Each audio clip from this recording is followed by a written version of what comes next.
Sir, first of all, we are trying to seek your permission to introduce. Two honorable members have raised objections. Shri Adhir Ranjan Chowdhury ji, I am afraid, is talking about the contents of the bill, which is welcome. I am sure you, Honorable Speaker, will allow him to speak during the discussion of the bill. So, and the other issue about the name. So, in my budget speech, I have very clearly used two different expressions. One was in English. I did say that this relates to no dispute, but only trust. And in drafting the bill, of course, they have used the Hindi name. But that doesn't mean there is an imposition of Hindi here. I'm quite, let me, sir, I must be allowed to speak, sir. I've heard this honorable member. I'm also trying to respond to him, but I would appeal through you, sir, so that my flow of thought is not obstructed because of the interruptions. I've heard him clearly, and I'm responding to him.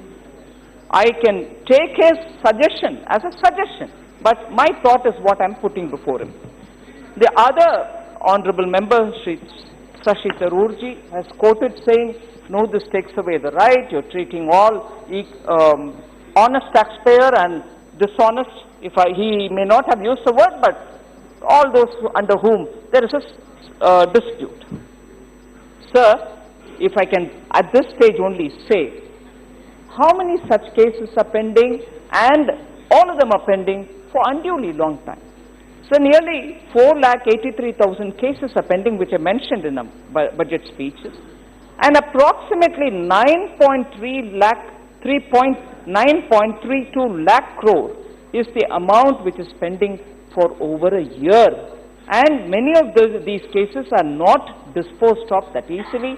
Stages by stages they go on appeals, and at the end of the day, both for the government and for the taxpayer, it becomes such a big money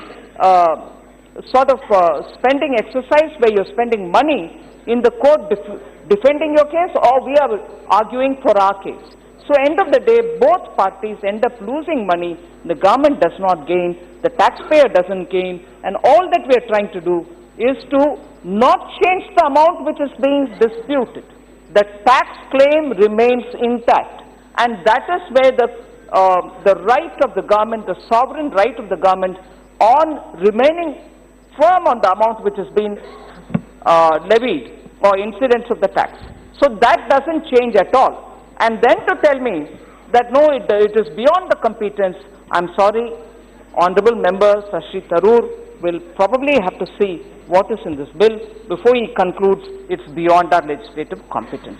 So having said this, sir, I appeal through you for all the members to allow this so that once and for all, people who are now suffering because constantly they have to go to the court to defend are given a very structured and formula-based solution for settling the dispute. There is no discretion in this, and at least these many number of people, whoever chooses to come into the scheme, will get a relief from having to defend the case. So this formula-based approach is going to help the taxpayer and also the government to be able to get the money.